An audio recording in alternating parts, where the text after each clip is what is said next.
François Trio. Au cœur de la mêlée, l'émission bilan de la Champions Cup et des quarts de finale, émission spéciale jusqu'à 19h, comme chaque dimanche, 18h, 19h. L'émission 100% rugby, retour sur la qualification de l'UBB aux dépens de Toulouse, analyse, interview bien sûr, et tous les résultats, vous allez tout savoir grâce à notre équipe et notre coach consultant, Jean-Baptiste Elissalde, qui est avec nous. On se retrouve bien sûr juste après le petit jingle, parce que vous pouvez aussi nous appeler au 0826 300 300. Sud Radio, au cœur de la mêlée. Bonsoir Jean-Baptiste Elissalde. Bonsoir tout le monde. Voilà, Alexandre Priam est là également, Quentin Kefanis aussi, et puis Philippe Spanghero qui va pas tarder bien sûr à nous rejoindre comme d'habitude. 0826 300 300, je le disais. Voilà, ça passe tout seul ce numéro finalement. Voilà. On va rappeler les résultats et notamment donc la qualification de l'Union Bordeaux-Bègles qui confirme, voilà, un an après son sacre, eh bien les Bordelais ont battu les Toulousains 30-15. On va faire le détail bien sûr des marqueurs, Alexandre, pour ceux qui n'ont pas pu suivre en direct avec nous ce match sur Sud Radio, qui sont peut-être sur le chemin des retours de week-end. Voilà le détail des scoreurs de cette demi-finale 100% française, ce quart de finale 100% français.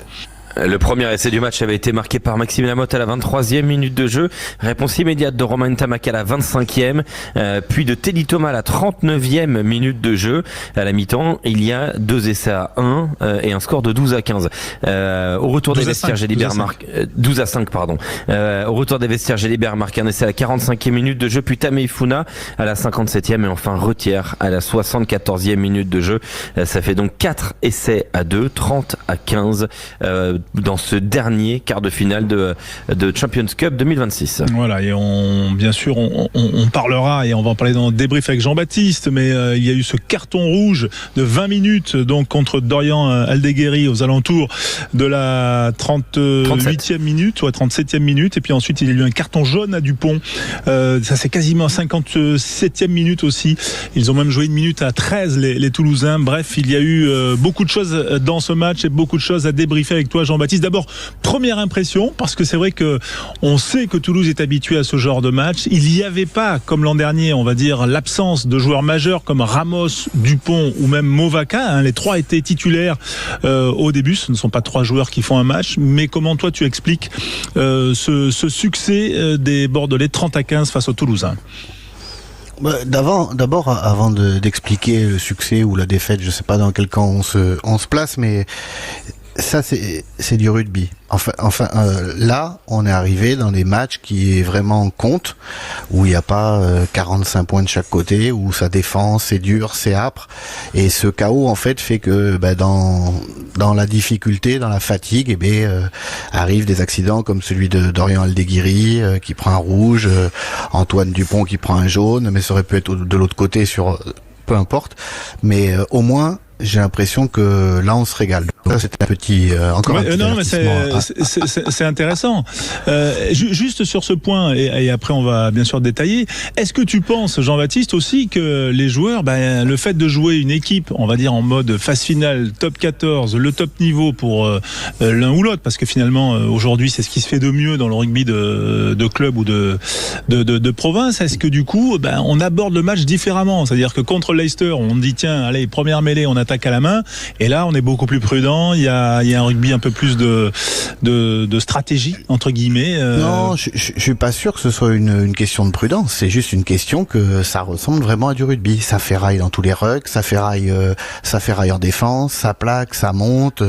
Il y a des turnovers, ça joue. Mais quand tu vois les matchs de la semaine dernière, sincèrement, il y a rien, quoi. Les mecs, ils pensent qu'à attaquer. Et même hier, j'ai vu Northampton Bass, 49, c'est du basket, quoi. Enfin, c'est la NBA. Bon, tout pour l'attaque, super, c'est génial. Alors, le PCR est très content, hein. Il y a des essais, il y a du spectacle, mais je pense qu'à terme on le prendra dans la figure, alors qu'aujourd'hui, que ce soit du côté toulousain ou du côté bordelais ou même de manière très neutre comme moi, sincèrement je me suis régalé. Et hier encore, le Toulon, Glasgow, c'est serré, où il faut faire attention à chaque geste que tu fais, où chaque décision est importante, etc., etc. Et vraiment, voilà, c'était juste pour en revenir à ça. Et puis après, pour expliquer la victoire ou la défaite, vous l'avez un peu dit. Il est évident que quand tu joues ce genre de match à 14 pendant une grande partie du match, et qu'en plus de ça, pendant 30 minutes, t'as eu quasiment, je parle des Toulousains, la main mise sur le ballon, sans forcément trop scorer, parce qu'ils ont perdu énormément d'énergie à jouer. Ils ont voulu les faire péter. Mine de rien, ça n'a pas fonctionné. Et Bordeaux, sur une incursion et un ballon porté en première mi-temps, marque ses points. Et en fait, tu t'es à 12-5 à la mi-temps, alors qu'il y a eu une hyper domination de Toulouse et il y aurait pu avoir 2-3 essais de plus. Sauf que tu marques pas et tu te fatigues. Et après, en jouant en 14, tu te fatigues encore plus. Et les 25 dernières minutes sont totalement à l'avantage de Bordeaux dans énormément de domaines, dans beaucoup, avec un banc bordelais qui a fait vraiment. Ils ont tous fait quasiment une très belle rentrée. Il y a peut-être un ou deux qui sont passés inaperçus, mais que ça soit le jeune espoir, le rouquin, je sais plus comment il s'appelle. Tian Jacobs. Voilà. Sincèrement, lui, faut se le cogner. Les deux grattages de Tamifuna, Rottière qui a fait une très bonne rentrée, etc. Timo Mathieu. Donc voilà, les mecs étaient prêts. Ils ont courbé les chines, ils ont subi, mais ils ont rien lâché. Et c'est ça le haut niveau. Et puis après, quand tu rajoutes un petit gramme dans la balance, boum, ça bascule. Et preuve en est quand même de cette défense globale de cette partie. On se retrouve donc avec 11 entrées du Stade Toulousain dans les 22 mètres de l'UBB pour une moyenne de 1 point marqué par entrée, quoi. C'est très faible, hein. Et puis t'as la stat pure, et puis la fatigue. Quand tu te récompenses et que tu marques, la fatigue tu la sens moins. Mais quand tu marques pas et que tu repars à chaque fois et que tu vois que c'est les mecs en face qui lèvent les bras parce qu'ils t'ont contre un ballon porté, que t'as pas pris les points au début du match en face des poteaux, et que c'est pour Bordeaux, et que tu marques pas et que tu fais un en avant pour Bordeaux, et qu'à chaque fois ils ressortent et que eux, en venant une fois, c'est eux qui marquent, et ben ça tu le payes à la fin. D'autant plus quand tu joues, je répète, à 14 pendant 25 minutes ou 30 minutes. Ouais. Est-ce que Alexandre, on peut peut-être illustrer ce succès bordelais de 30-15 par les stats principales que peut-être tu as déniché quelque part pour nous éclairer sur cette victoire des Bordelais, parce qu'il y a eu notamment un match parfait quasiment en discipline. Il y a très peu de pénalités concédées par les Bordelais. Exactement. Je vais aller là-dessus aussi, effectivement, François. 5 fautes seulement pour l'Union Bordeaux-Bègles dans cette partie, contre 11 côté Stade Toulousain. On notera que la possession a été très fortement en faveur de Toulouse en première période. Ça s'est ensuite pondéré. On termine à 46% de possession pour l'UBB, 54% pour le Stade Toulousain, 50% d'occupation. Et sur ces ballons-là, il y a eu 10 franchissements pour l'Union Bordeaux-Bègles, 4 pour le Stade Toulousain. Et puis une dernière stat, celle des rucks, que j'ai trouvé intéressante. Le Stade Toulousain a perdu 9 ballons dans les rucks aujourd'hui, 7 pour l'UBB. Il y a eu 16 ballons au total perdus dans les rucks, avec des très longues séquences de jeu. Mais le Stade Toulousain qui perd 9 ballons dans les rucks, ça doit faire un bon petit moment que c'est pas arrivé. Ouais, Jean-Baptiste, c'est vrai que ça, c'est l'un des faits marquants de ce match. Les Bordelais ont fait plus que rivaliser avec les Toulousains dans ce secteur de jeu. Hier, quand on préparait ce match, qu'on en parlait au cœur de la mêlée, la troisième ligne toulousaine nous faisait peur, avec notamment ce profil de gratteur, de Willis, de Cross. Voilà, on se disait tiens, c'est peut-être là que ça va se jouer. Ouais, mais en fait, Willis, il fait quand même un brave match, les mecs. Je pense que c'est clair, ouais. Lui, il y a pas grand-chose à dire sur son match, notamment dans ce secteur-là. Non, mais il y avait, je vous dis, l'énergie est importante. Quand tu te récompenses pas, t'as des ruptures de temps en temps. Et Toulouse est une équipe très joueuse, certainement très orgueilleuse, qui a eu envie de dire, on va vous montrer qu'est-ce qu'est notre rugby et on va y croire jusqu'au bout, comme ils le font souvent, et souvent ça paye. Mais là, il y a eu quelques ruptures des faisceaux, notamment dans le cœur du jeu, quand ils ont commencé à se passer le ballon debout. Alors tu le fais une fois, ton soutien est encore là, tu le fais 2 fois, ton soutien est moins là, et quand tu arrives à le faire une 3e fois, si ça break pas, t'es en perte de vitesse. On a vu Dupont être obligé de faire des rucks, avoir des sorties assez pénibles.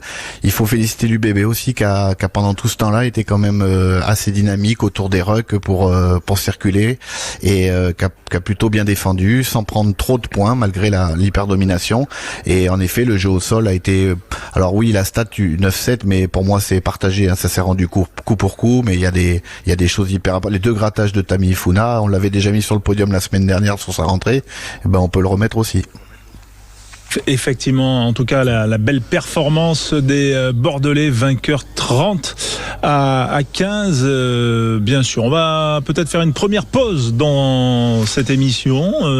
Vous inviter à nous appeler. Tiens, si vous sortez du stade Chabandelmas, que vous écoutez Sud Radio sur l'app ou dans votre voiture, vous êtes les bienvenus pour partager ce succès bordelais ou cette défaite toulousaine, selon si votre cœur est dans un camp ou dans l'autre. À tout de suite sur Sud Radio au cœur de la mêlée avec Jean-Baptiste Elissalde et toute l'équipe Sud Radio. Debar Automobile, négociant et mandataire automobile depuis 30 ans, présente Sud Radio au cœur de la mêlée, François Trio. Au cœur de la mêlée, l'émission bilan, l'émission débrief de ces demi-finales, de ces quarts de finale de Champions Cup. L'UBB qualifié en demi-finale, comme Toulon d'ailleurs, on y reviendra, mais Toulon affrontera le Leinster, Bordeaux retrouvera Basse.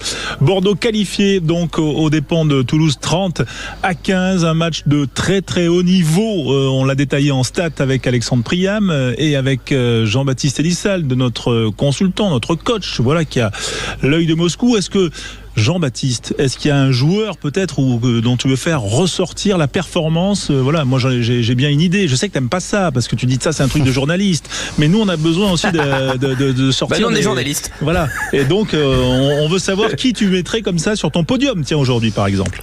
Je vais vous surprendre, mais après le début de match catastrophique qu'il a fait, et la façon dont il ressaisit dans la 35 dernières minutes, Moefana, parce que je peux vous dire, quand vous démarrez le match comme ça, il n'y a pas grand monde qui peut s'en relever, et lui, il l'a fait. Donc voilà, pour prendre le petit contre-pied qui va bien.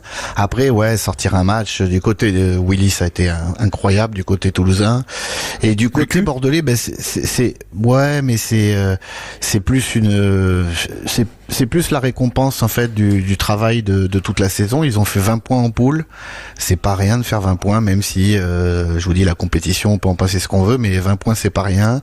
Ça les récompense aussi. Sortir des mecs, j'ai bien aimé, donc je mettrais Moefana pour son retour, pour sa sortie des cordes, on va dire, et puis le banc bordelais. Lucu, 17 plaquages pour un demi de mêlée. Le banc bordelais. Lucu quand même, il a été absolument impressionnant. Ouais. Il y a Hugo Mollin en direct, messieurs. Oui. Ah. On a Hugo Mollin en direct du côté de la conférence de presse de Chabandelmas, si Quentin Cavanis ça fonctionne. Ouais, on peut essayer. On peut le tenter parce qu'on est joueur aussi, même au cœur de la mêlée. Bien sûr, c'est Nicolas Delage qui essaye de connecter son petit appareil pour nous faire vivre un petit peu les coulisses, la conférence de presse en direct.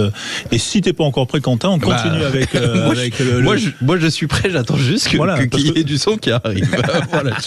On est avec notre coach Sud Radio. Donc quand même, toi, la performance du demi de mêlée, Maxime Lucu face à Antoine Dupont, ce qui se fait de mieux, certes, tu nous l'as expliqué, devant les Toulousains ont été contrés quand même par l'agressivité de la défense. On peut aller en conf de presse. Voilà. Je pense, mais un coup sur la tête à l'ensemble de l'équipe à ce moment-là, et tu perds ton demi de mêlée, même si tu as essayé. Je peux pas reprocher sincèrement à mon équipe de pas avoir essayé. Par contre, ce manque de réalisme et la discipline nous coûte trop cher pour gagner à l'extérieur un quart de finale de Champions Cup. Tu parles du manque de réalisme, on a le sentiment que le plus 7 à la mi-temps, malheureusement, il est presque pas très cher payé pour le Stade Toulousain. Tant que vous avez passé du temps dans le cadre. Ouais, on ne transforme pas nos temps forts, nos incursions dans la zone de marque de Bordeaux. Ça se transforme avec très peu de points, parce que même d'ailleurs les essais viennent de beaucoup plus loin. En tout cas, nos essais viennent de plus loin. Donc on n'a pas réussi à prendre le dessus à ces moments-là, où en tout cas on s'est un peu retrouvé en difficulté. Donc oui, c'est une analyse à chaud qui nous permet pas de gagner encore une fois sur la discipline et le nombre d'occasions que l'on a. On sait très bien qu'à l'extérieur il faut être en mesure d'être plutôt réaliste et à minima de rentrer pas mal d'occasions, ce qui était un peu le cas de Bordeaux. Il y a 6 pénalités à 1 en première mi-temps contre nous, alors qu'on a la possession. C'est plutôt un arbitre qui a l'habitude de siffler la défense, et aujourd'hui on a été un peu pénalisé, un peu trop en tout cas sur la première mi-temps, pour je pense marquer plus de points et être en mesure de plus pousser Bordeaux dans ses retranchements. Après, du moment où ils marquent et ils prennent le score, après c'était trop difficile de courir derrière. très intéressant ce que dit Hugo Mollin, François, et ça rejoint tout à l'heure ce que disait aussi Thomas Ramos chez nos amis de beIN Sport. Question de Nicolas Delage, Sud Radio. Moi, je suis pas là pour juger de la progression des Bordelais, je suis là pour juger la progression et les performances de Toulouse. Donc je laisse l'analyser. Et il l'a fâché. Et Anto Gelon, une luxation de l'épaule très certainement. Ouais. Donc j'ai bien peur qu'on le perde. On va voir. On va attendre évidemment les examens, mais j'ai peur qu'on le perde pour un petit moment. Ouais.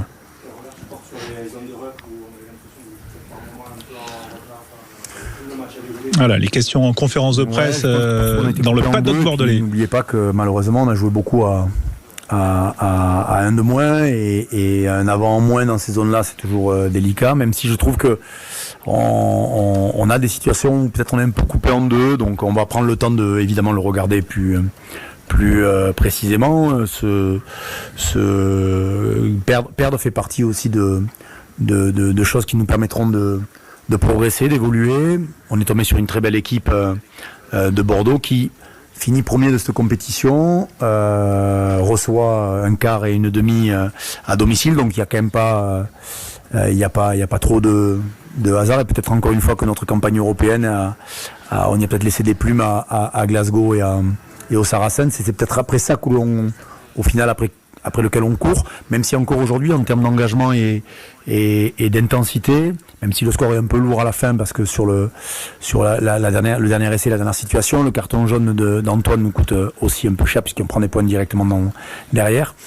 Voilà, après c'est une défaite éliminatoire dans une compétition qu'on a eu du mal à appréhender tout au long de cette année et j'ai un bout de frustration plus sur l'ensemble de notre compétition que ce soir où je pense que encore une fois le niveau d'engagement était à la hauteur de ce qu'on est capable de faire. Hugo Mollin en direct sur Sud Radio, l'entraîneur toulousain battu Toulouse à Bordeaux 30-15. On est en direct depuis le stade Chaban-Delmas, stade Lescure à Bordeaux. En première mi-temps mais les tournants du match, je pense que le match nous échappe petit à petit.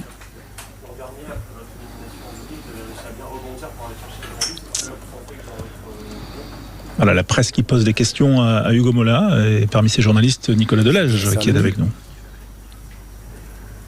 Là, vous voulez que je vous dise quoi ? Je vais pas les sonder. Ils sont déçus d'être éliminés comme une équipe qui a perdu en quart de finale. On avait la possibilité de faire une 8e demi-finale d'affilée. C'est pas le cas. Ça enlève peut-être pas tout ce qu'on a fait. Ça enlèvera pas ce qu'on sera capable de faire dans quelques temps. Juste entre le 15-5 début de deuxième mi-temps ou avec la première mi-temps que vous avez fait, on a l'impression que vous dominez. 15-5 au final. Hugo Mollin en direct sur Sud Radio, la conférence de presse d'après-match. Je pense qu'on laisse beaucoup d'énergie pour les 17 minutes à 14 de début de seconde mi-temps et au moment où tu vas rentrer ton banc pour enfin amener un bout de fraîcheur en essayant de conserver le plus grand nombre sur le terrain, au moment où tu rentres ton banc, dans la foulée c'est carton et carton jaune d'Antoine, donc ça fait beaucoup et du coup tu arrives rarement à endiguer les avancées bordelaises à la fin du match, mais il nous manque je pense de jouer un vrai 15 contre 15, mais encore une fois le jeu appelle faute. On a fait des fautes un peu stupides pour rien vous cacher à ce niveau-là et malheureusement on le paye cash, mais encore une fois on va bien prendre le temps de l'analyser, le regarder et puis de se mettre en situation. Ok, bonne soirée à vous. Voilà, c'était la conférence de presse d'Hugo Mollin en direct sur Sud Radio. Si vous nous rejoignez, la radio du rugby, on est jusqu'à 19h avec Jean-Baptiste Elissalde et Alexandre Priam. On va se retrouver d'ici quelques instants, bien sûr, petite pause, et puis on débriefera le match et la conf avec Jean-Baptiste Elissalde. Sud Radio, au cœur de la mêlée, François Trio. Au cœur de la mêlée, l'émission débrief, l'émission bilan de ce dimanche. Qualification de l'UBB aux dépens de Toulouse, 30-15. L'UBB qualifié pour les demi-finales de la Champions Cup, la Coupe des Champions. L'UBB retrouvera Basse, on en parlera bien sûr. Revenons quand même sur la défaite des Toulousains, avec notamment les mots d'Hugo Mollin qu'on vient d'entendre en conférence de presse, grâce au duplex établi par Nicolas Delage et toute l'équipe technique de Sud Radio. Jean-Baptiste Elissalde, qu'est-ce que tu retiens des mots de l'entraîneur en chef toulousain quand il parle peut-être de frustration sur l'ensemble de la compétition? C'est vrai qu'il y a eu 2 défaites à l'extérieur en phase de poule. Aucune victoire à l'extérieur. Hein. Ouais, mais c'est à peu près ce qu'on a dit tout à l'heure, c'est-à-dire que sur l'ensemble de la compétition, Bordeaux mérite 2 fois plus de passés, puisque Bordeaux a fait 20 points et Toulouse s'est incliné 2 fois. Dans une autre ère, une autre époque, Toulouse serait même pas sorti des poules. Bon là aujourd'hui, je vous le dis, c'est différent, mais je pense que ça les a quelque part un peu marqués. Je pensais pas que ça pouvait les avoir marqués autant de ces mots, de dire qu'il se déplace. Il l'a répété plusieurs fois, on s'est déplacé. Je sais que c'est pas dans la disquette toulousaine. Bon, on joue à l'extérieur, ok, mais une fois qu'on l'a dit, c'est pas ça le plus important. Et après, ce qu'il a dit d'autre, c'est avec ses mots à lui, c'est l'énergie qu'ils ont mis pour peu de résultats dans les 35 premières minutes, parce que les 30 premières minutes de Toulouse, quand même, Bordeaux est acculé, Bordeaux recule, Bordeaux prend des percussions. Il y a eu, de tête, c'est difficile, mais je crois qu'il y a 5 ou 6 séquences de jeu à une passe où les avants touchent 4 ou 5 fois le ballon autour d'Antoine Dupont avant que ça se transforme le jeu sur les extérieurs. Ils sont quand même acculés dans leur 22, sauf que Toulouse ne marque pas. Et ça, c'est très très très difficile à encaisser moralement et surtout physiologiquement. Antoine Dupont, justement, en conférence de presse en direct sur Sud Radio. C'est très très compliqué. Voilà. Il répond aux questions, bien sûr, des journalistes, et nous sommes en direct. Voilà, c'est le joueur toulousain qui a écopé d'un carton jaune à la 57e minute. Sur des matchs de phase finale, il faut savoir marquer sur ces temps forts, et sur ce début de match, on n'a pas été capable, et malgré ça, on a marqué après sur la réception de coup d'envoi, on marque de suite, et on marque sur un contre avant la mi-temps, donc on a marqué sur des temps très courts aussi, mais c'est vrai que ce début de match, il aurait mérité qu'on le valide par des essais ou une pénalité, ou en tout cas mettre des points, parce que ça, c'est des points qui nous ont compté après tout au long du match, où on a couru derrière le score, et comme je disais, on a dépensé beaucoup d'énergie pour pouvoir revenir chez eux et se mettre en position de scorer. Antoine Dupont qui répond journaliste en direct sur Sud Radio. On est dans le débrief du match UBB Toulouse, 30-15 pour les Bordelais. Ouais, c'est vrai que le jeu au sol va être un secteur prépondérant. C'est vrai qu'on a été dominé François Cross sur ce secteur-là. Ça ne nous a pas permis d'enchaîner, pas permis de produire le jeu qu'on voulait produire. Et notamment sur les 20 premières minutes, comme tu disais, on n'a pas été réaliste et en partie grâce à ça. François, c'est la même frustration que l'an dernier ? Oui, bien sûr, c'est une élimination, donc forcément c'est jamais facile de sortir. C'est pas la même, peut-être pas la même frustration dans le sens où le contenu est différent de la saison dernière, mais encore une fois il en manque et c'est regrettable. Hugo disait juste avant vous que c'est la campagne de Champions Cup dans son ensemble qui laisse un goût de frustration entre les défaites à Glasgow et aux Saracens qui vont forcément compliquer le parcours ensuite. Est-ce qu'il vous a manqué quelque chose cette saison dans cette compétition ? Ouais, je pense que ça a été des scénarios différents à chaque fois, des contextes différents à chaque fois, et je pense qu'aujourd'hui, là où on a pêché à Glasgow aux Saracens, on a répondu présent aujourd'hui, que ce soit dans l'engagement, dans l'intensité, on y était, on peut pas se reprocher grand chose là-dessus, mais au-delà de l'indiscipline, on a aussi pêché dans des détails, des touches perdues dans leur camp, trop de turnover sur le jeu au sol, il y a plusieurs secteurs, plusieurs points techniques qui ont été défaillants aujourd'hui aussi, et malgré l'infériorité, il faudra qu'on travaille dessus si on veut faire mieux sur le championnat, puisqu'il ne nous restera plus que cette compétition pour cette année, mais c'est sûr que la campagne de Champions Cup cette année, au-delà de l'élimination aujourd'hui, elle est pas bonne. Sur le match, une question du studio Sud Radio de rugby, notamment avec Jean-Baptiste Elissal. Était-ce volontaire de faire durer les possessions ou c'était circonstanciel par rapport au match ? Je pense que ça a été le jeu qui l'a demandé. Des deux côtés, on a vu des très longues séquences, on a vu les organismes puiser par moments des deux côtés aussi. Mais je pense que parce qu'on aime aussi ce jeu d'attaque, que ce soit nous ou eux, relancer les ballons, chercher le point de rupture de l'équipe adverse. Et ça a poussé un peu tout le monde dans ses retranchements. Et on a vu des séquences très longues, mais je suis pas sûr que ça soit une stratégie particulière chez eux. En tout cas, nous, ça ne l'était pas. C'est plus le jeu qui l'a demandé. Et puis on devait provoquer aussi puisqu'on était mené au score. Donc c'est ça qui a fait que aussi, je pense. Antoine Dupont et François Cross en conférence de presse interrogés par la presse, et Nicolas Delage pour Sud Radio.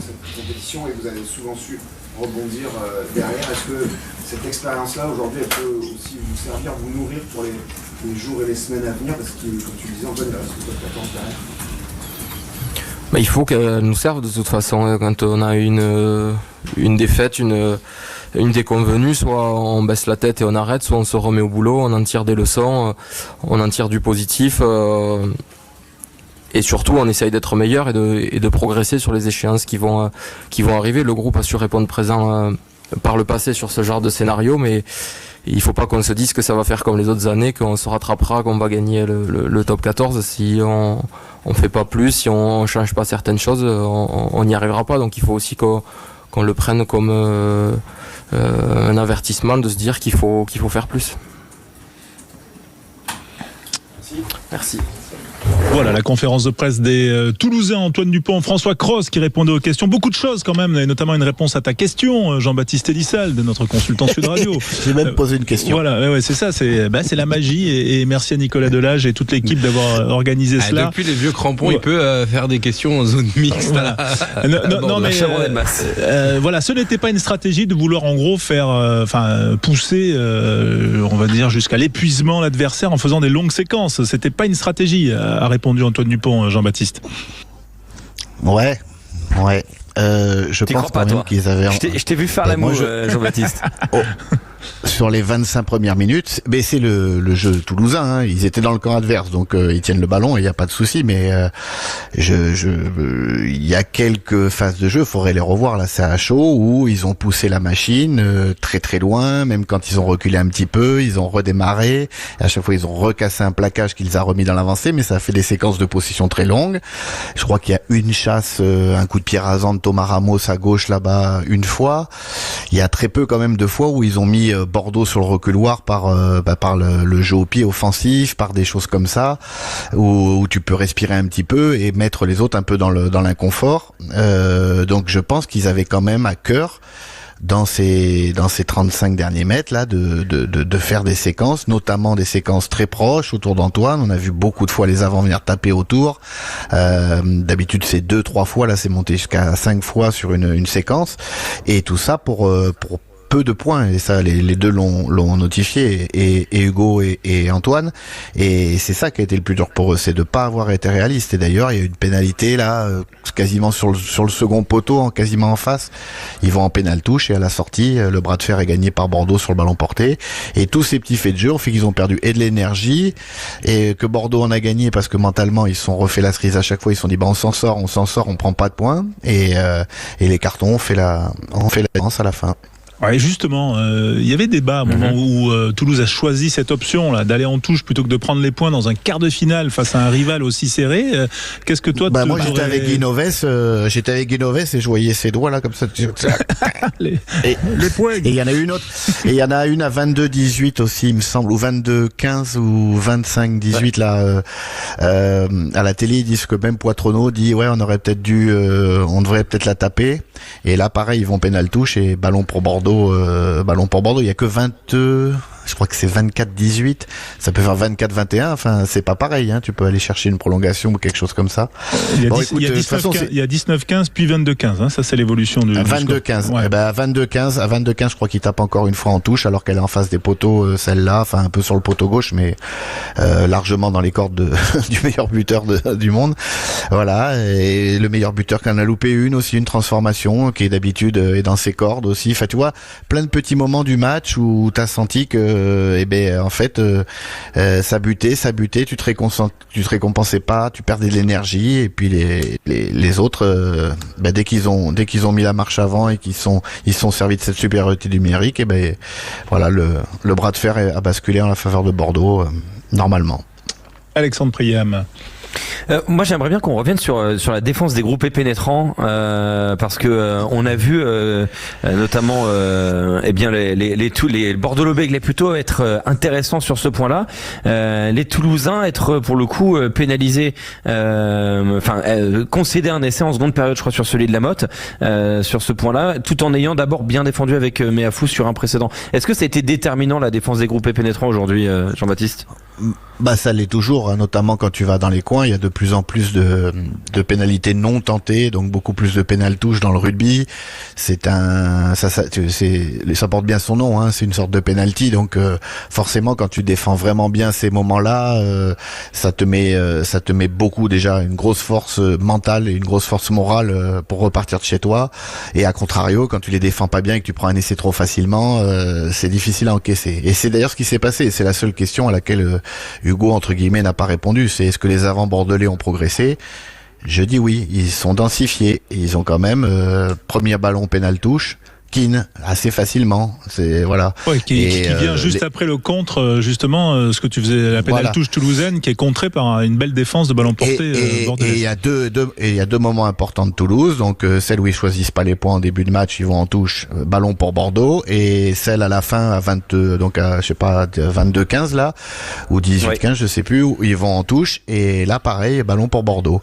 Donc c'est des moments forts, c'est des moments importants, et alors il faut beaucoup de technique, c'est ça. Déjà, il faut laisser des zones libres quand tu sautes pas, c'est-à-dire que tu sais que les adversaires vont prendre à peu près dans cet endroit-là. Tu fais semblant de sauter, donc tu laisses notamment le devant. La Rochelle le faisait très bien il y a quelques années, et tu vas emplâtrer tout le monde, notamment les lifters arrière, les lifters avant, et le porteur de balle dès qu'il touche le sol, et t'emportes tout le monde vers la touche. Mais il faut surtout aussi une grosse dose de mental. Il y a de l'organisation, mais il faut aussi une énorme dose de mental. Moi, pour l'avoir vu de près, je l'ai jamais pratiqué, mais quand les mecs sont décidés à pas le prendre, tu sens qu'ils ont un regard différent, et que malgré des fois que la technique soit pas trop au rendez-vous, que ça soit pas un peu anarchique, quand t'as pas envie de le prendre, tu le sens vraiment. Et d'ailleurs sur ce point-là, c'est super intéressant. À l'image quand même on va dire du tirage de maillot de Coleman, hein, sur Julien Marchand qui veut s'échapper et il le prend par la main. Là c'est une image un peu anecdotique, mais à la fois ça illustre la détermination. Et aujourd'hui, l'UBB n'avait pas envie de céder face à cette équipe de Toulouse. Oui, Alexandre. Non, mais sur le point des avants et de la touche, c'est intéressant parce que Cameron Wauki, on le sait, il a un super pouvoir en touche, au contre. Il aurait pu beaucoup s'appeler parce qu'il me semble que c'est lui qui appelle en touche, si je suis pas fou. Et là, il y a eu quand même 5 sauteurs côté UBB. Il y a eu une touche captée par Palu, 8 par Coleman, 4 par Beauchaton, 2 par Wauki et 1 par Gazzotti. Ils ont utilisé 5 sauteurs différents, 5 réceptionneurs différents pour essayer, j'imagine, de contrer, d'empêcher le contre le Toulousain, et ça a très bien marché pendant longtemps. Bah, c'est des choses qui sont énormément travaillées, hein. La touche, pour avoir vu travailler de près des mecs comme Yannick Bru, Jean Bouillou, avec qui j'ai bossé, c'est du poker menteur, hein. Tu t'imagines que ils défendent comme ça, mais qu'ils peuvent changer. Alors tu te dis, s'ils changent, on va changer nos process, on va arriver à 5, à 4, à 6, à 12. Et en fait, c'est tout au long. Et souvent, il y a un film qui se dessine, c'est-à-dire que quand tes 2 premiers ballons sont contrés, et ben après t'as l'impression que le talonneur ne sait plus lancer, que tes annonceurs ne savent plus annoncer, alors que tout est programmé, mais tu t'es mis le mal de tête. Et inversement, quand tu réussis de suite les 2 premières choses que tu avais prévues, avec peut-être des sauteurs différents, si c'est Wauki le principal receveur, juste en faisant des leurres, etc., et que ça marche, et ben là tu as une certaine forme de confiance qui vient en toi, et presque il y a des timings de touche où ça joue quasiment à 10 cm, et ben ces ballons que tu perdais avant, ben tu les gagnes. J'ai l'image de Flamand qui va choper le ballon, là ça joue à 5 cm, tout est parfait, hein, la défense et l'attaque, et le lancer est parfait, mais ça tombe dans les mains de Flamand. Donc c'est des choses qui sont très particulières, hein. Là c'est vraiment beaucoup d'heures de vidéo, d'autant plus que les mecs se jouent donc dans l'année 4 ou 5 fois, voire 6 fois des fois. Donc ils ont l'habitude de jouer, et puis ils connaissent les annonces. Donc c'est un gros travail notamment du staff. Ouais, Antoine Dupont disait dans sa conférence de presse qu'on a entendu en direct sur Sud Radio, il disait il va falloir changer des choses, puisque désormais la question était sur le fait de se projeter sur la seule compétition qui reste, c'est-à-dire le top 14 et la quête d'un nouveau Brennus. Qu'est-ce qu'ils vont changer selon toi, les Toulousains, Jean-Baptiste ? Bah déjà ils vont avoir 2 semaines de week-end de repos en plus par rapport à ça sent le stage. Ouais, le stage et puis surtout le stage à salarié, le classique. La remise à niveau, ouais, je sais pas où ils vont, peut-être peu importe d'ailleurs, mais voilà, ça sent une gestion entre guillemets plus simple de l'effectif, plus basique, puisque quand t'as des week-ends off, tu peux commencer à mettre des choses en place. Est-ce que Antoine voulait dire, je pense, c'est surtout qu'il y a beaucoup pour lui, qui est un mec un peu, je sais pas comment on dit, Stakhanovis, enfin qui supporte pas l'à peu près. Pour lui, il y a beaucoup trop de scories, beaucoup trop de fautes, ces rucks perdus, ces petites passes à 50-50 qui font la force de Toulouse, mais qui à la fois, si elles tombent, tous ces petits moments-là, lui, ça le rend malade. Et je pense que quand il a voulu dire ça en conférence de presse, c'est qu'il pensait à tous ces petits moments perdus dans le match ou pas gagnés entre guillemets. Voilà, mais ils vont pas se réinventer non plus. Bien évidemment qu'ils vont se servir de ça, surtout au niveau émotionnel et revanchard, je dirais. Mais en termes de rugby, ils vont pas en tout changer en 4 mois. Mais être un peu plus sérieux sur des fondamentaux, et peut-être qu'au prochain match éliminatoire, ils prendront les points. Ouais, on va écouter la conférence de presse de Lyon-Bordeaux-Bègles depuis le stade Lescure. C'est un bonheur à vivre. Je suis très content pour lui parce qu'il mérite de faire des rentrées comme ça, parce que des fois il est un peu pareil, pas dans la lumière, et aujourd'hui encore une fois dans l'entrée qu'il fait, il est excellent quoi. Sur Arthur Retière, qui a auteur d'un essai à la 74e minute. En direct du stade Chaban-Delmas, conférence de presse de l'UBB, Maxime Lucu notamment. Ouais, comme je te dis, ça demande beaucoup d'humilité, de travail, de plein de choses. On essaye de gagner des pourcentages chaque saison. Cette année, tout n'a pas été facile. On a eu énormément de blessures, énormément de coups durs, et on a quand même gardé le cap, essayé de travailler sur plein de choses, essayer de gagner des petits trucs, notamment sur la discipline. Dès qu'on a des matchs où on prend des cartons, dès qu'on n'a pas envie. Voilà, il y a eu plein de matchs dans l'année où on prend des jaunes et on n'existe pas, que ce soit ici ou à l'extérieur. Donc on savait qu'avec les arbitres internationaux, tout était regardé, et le moindre petit détail allait basculer dans un sens ou dans l'autre. Donc ça, on avait regardé, on a essayé. Maintenant, il fallait aussi être à la limite, parce que si tu as peur de prendre des cartons, forcément tu montes pas en défense, t'es pas la main dans les rucks, tu ralentis pas le ballon contre Toulouse. Donc il y avait ce juste milieu à trouver, mais en tout cas on bosse énormément, notamment sur la hauteur des plaquages, sur des choses que l'on peut éviter. Il y a des moments où quand Toulouse joue bien, comme on le disait cette semaine, ils vont nous amener à la faute, on va faire des pénalités, et ça il n'y a pas le choix, c'est comme ça, ils sont bons pour ça, mais il y a des moments où on peut éviter, et c'est ces fautes-là qu'on essaie d'éviter. Donc c'est vrai que ce match-là, on a réussi à le faire. Maintenant, il faut le garder tout le long de la compétition, mais quand on arrive à le faire, on voit qu'on peut rivaliser, quoi. C'est bien un match de club aussi intense que ouais, il y en a eu quand même.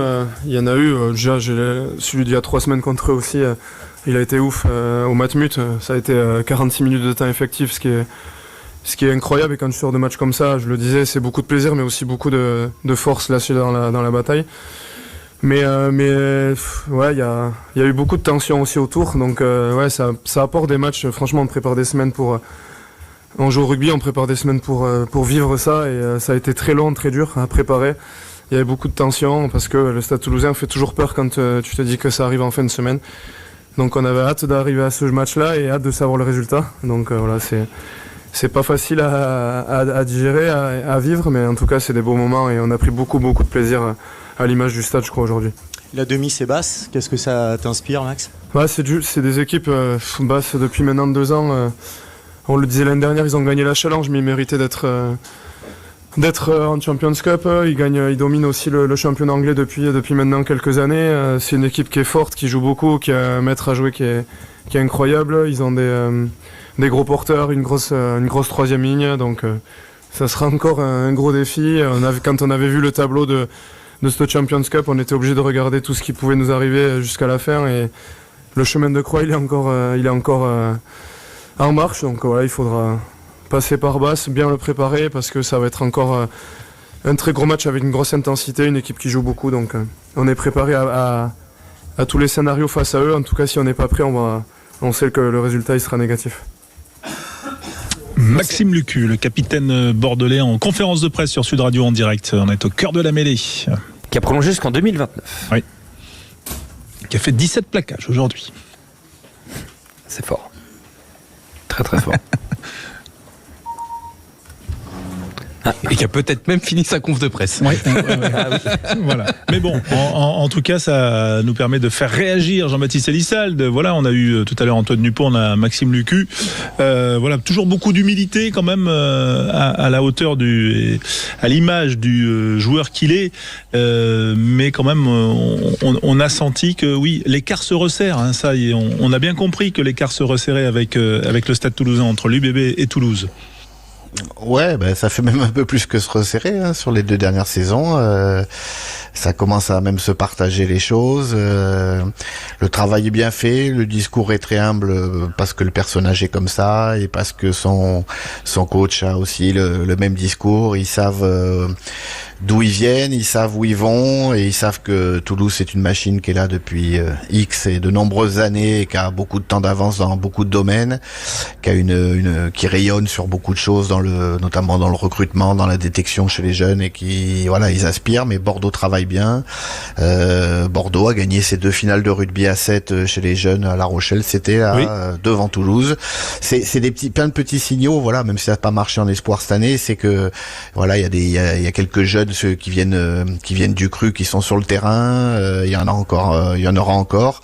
Donc c'est ce mélange d'humilité en fait, c'est parce que le garçon est comme ça, mais ils savent que d'abord ils ont rien gagné, ils ont passé un tour, ils ont juste battu entre guillemets Toulouse, mais il leur reste 2 matchs et que quand Abbas, quand il va bien regarder le match, s'ils y mettent un peu de conviction chez eux avec ce qu'il faut, comme s'ils jouaient Toulouse en fait, un match avec mettre Basse avec des maillots rouges et je pense que ça va tourner aussi à leur avantage. Enfin, je les donne favoris largement. Ouais, Sean Sowerby, entraîneur adjoint de l'UBB, en conférence de presse. Qu'est-ce qu'on peut faire mieux? On peut être un peu plus connecté, peut-être dominer un peu plus le porteur, mais c'est vrai qu'une fois que le porteur domine pas, que pour les 2 qui arrivent en déblayage, c'est un peu plus compliqué. Ça nous laisse une marge de progression là-dessus. Et comme j'ai dit, en deuxième mi-temps, c'est là où on a pris l'avantage. On voit Ben Tabafanua qui rentre, qui est capable de gratter 2 ballons et 2 ballons clés aussi, qui a permis de couper leur momentum et d'ascendance, de couper l'action et de passer en leur camp avec un peu de possession. Voilà, c'est peut-être le seul secteur où on n'a pas été top aujourd'hui. Les molles défensifs ont plutôt vachement bien marché. J'ai l'impression que Adam Coleman... La question sur la qualité de la défense bordelaise sur les molles. Comment Les ballons portés. Combien de fois a été pour nous? C'est toujours pareil. Dès qu'on prend le ballon dans la zone de l'homme le plus physique, c'est un peu difficile. Donc Toulouse nous a laissé les zones sur Méafou, on les a pris et c'est vrai que derrière c'est difficile de construire. Donc Coleman, c'est un peu ça pour Bordeaux. Il y a un autre moment où il chope Marchand, je pense que c'était clé. Il y avait de l'espace à l'extérieur et du coup ça aurait été difficile pour nous. Donc une intervention cruciale. Mais c'est vrai que dans notre zone, la zone de marque, notre zone proche de notre ligne, on a été efficace là-dessus. Sean Sowerby, donc l'entraîneur adjoint des Bordelais. Encore une question ou pas, Quentin? Si, oui, ça va porter beaucoup, je pense. On a battu Toulouse en demi-finale la saison dernière en Champions Cup. Ils ont perdu 2 jours clés dans la semaine. Il y avait Antoine Dupont qui était pas disponible et du coup peut-être ça n'a pas été Toulouse à son meilleur niveau parce qu'il manquait 2 ou 3 jours clés. Aujourd'hui c'était pas trop le cas. Il y avait un vrai rendez-vous et donc ce qu'on sait c'est que si on se donne tout de nos moyens et tout le monde se mobilise pour être à leur meilleur niveau, qu'on peut rivaliser avec cette équipe qui depuis des années est un peu la France et on sait aussi que la prochaine fois qu'on se rencontre en top 14, si jamais c'est le cas, que ça sera plus un peu plus du 50-50 qu'un match où on va rentrer en outsider. La semaine dernière Sean Sowerby au sujet de la rivalité entre Toulouse et l'UBB. Effectivement, belle performance, 30-15 pour l'UBB face à Toulouse. On va se retrouver dans un instant sur Sud Radio, bien sûr, pour la fin de Cœur de la Mêlée avec Jean-Baptiste Elissalde, avec Alexandre Priam, voilà, pour débriefer de la qualification des Bordelais en demi-finale de la Champions Cup. Victoire 30-15. À tout de suite sur Sud Radio. Debar Automobile, négociant et mandataire automobile depuis 30 ans, présente Sud Radio, au cœur de la mêlée, François Trio. Au cœur de la mêlée, émission spéciale, on est revenu bien sûr sur la qualification de l'UBB aux dépens de Toulouse, 30-15. Qualification pour les demi-finales, ce sera à Basse. On vous rappelle que Toulon se déplacera en Irlande face au Leinster, week-end du 2 et 3 mai, à suivre bien sûr sur Sud Radio. On est heureux aussi de terminer cette émission avec Alexandre Priam et Philippe Spanghero qui nous rejoint un petit peu. Il vient casser sur la ligne, tel un marathonien qui aurait eu un petit coup de fringale en début d'émission mais qui termine fort. Et salut Philippe, parce qu'il y a un petit qui je suis quand même. Ah bah oui, salut messieurs, même en voiture et dans des conditions difficiles, je peux pas m'en empêcher. Je vous écoute. On sait bien. Alors on va faire la première arrivée à 3 points. Est-ce que François tu participes ? Non, je regarde les experts. Tout ça François. Philippe face à Jean-Baptiste, le premier arrivé à 3 points, c'est parti. J'ai commencé ma carrière aux Sharks de Durban avant d'arriver au Stade Français en 2004.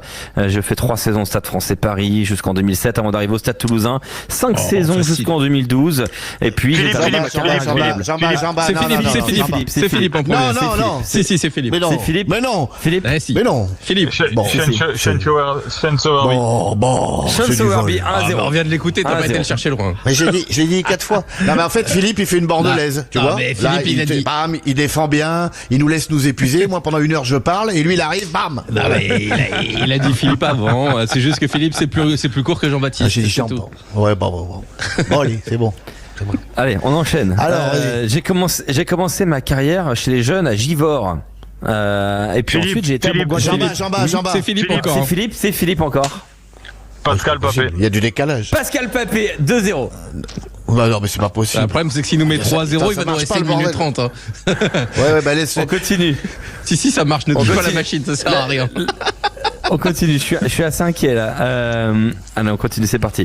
J'ai commencé ma carrière à Bristol, chez les pros, avant d'aller au Leinster de 2003 à 2009, puis à Toulon 2009-2011, et puis au Stade Français Paris 2011-2013. Il a fallu 2013 en fait pour que je joue dans un club de mon pays, alors que pourtant j'ai 87 sélections et que je suis aujourd'hui un sélectionneur. Et Philippe, en plus d'être un demi d'ouverture, oui Philippe. Ah putain, alors, je l'ai pas. Lui, il n'existe pas. Un demi d'ouverture qui est aussi médecin. Faut le savoir. Ah Philippe. Felipe Contepomi. Philippe Contepomi, c'est un 3-0 pour Philippe Spanghero. Il est venu, il a vu, il a vaincu, il repart comme un prince. Est-ce qu'on met tout en jeu pour un dernier? Mais le truc qui marche pas. J'ai dit 2 fois Jamba, ça marche pas. Non, ça marche très bien. C'est parti. Tout est mis en jeu sur ça. Allons-y. Tout est mis en jeu sur ça. C'est la Golden. J'ai commencé ma carrière chez les jeunes à Saint-Jean-de-Luz, avant de commencer chez les pros au Biarritz Olympique. Puis à Agen, où je joue 8 saisons, 99-2007, 122 matchs. Puis 5 ans à Bayonne. Et j'ai terminé ma carrière en Anglette. Il a fait Biarritz, il a fait le BAB, Biarritz, Bayonne, Anglette. Philippe. Oui. Benjamin, Thierry, François. Non, 19 sélections. Il y a François qui l'a pour gagner sur le gong. François pour la victoire. Pépito et Lorga, voilà la victoire de François Trio. Moi je joue plus. J'arrête. Je boude. Ah mais on est d'accord que c'est mieux quand c'est moi qui le fais. Non mais d'où tu sors Philippe? En fait t'étais avec Guy Novès dans le débrief pour les 3 points. Là t'arrives on sait pas d'où et tu nous fous le bordel là. Ça m'énerve. Il arrive sur le gong, il gagne et il s'en va. C'est pas possible. Oh là. Ouais bah c'est François qui a gagné. La victoire est écrasante de François. Ah oui là bah là c'est sûr. J'ai dit 2 fois Jamba avant, ça vient pas. Bon, on va refaire la vidéo. vidéo bien sûr. En tout cas, c'est toujours intéressant de pouvoir réviser un peu quelques classiques, et notamment parmi tous ces joueurs qui ont bercé les grandes heures de nos directs de rugby, comme aujourd'hui ça a été un grand jour de la Champions Cup. Bordeaux a battu l'UBB 30 à 15. Bravo messieurs, c'était une belle émission. Ouais, je vous ai écouté sur la route, je me suis régalé. Merci Philippe, et surtout merci Nicolas, qui nous a permis quand même, Nicolas Delage, d'avoir ces réactions sur lesquelles on s'est appuyé aussi pour enrichir notre expertise, et notamment celle de Jean-Baptiste Elissal. Excellente soirée messieurs, et on se retrouve très vite pour parler rugby sur l'antenne de Sud Radio. À suivre, c'est excellent, Judith Belair, après les news.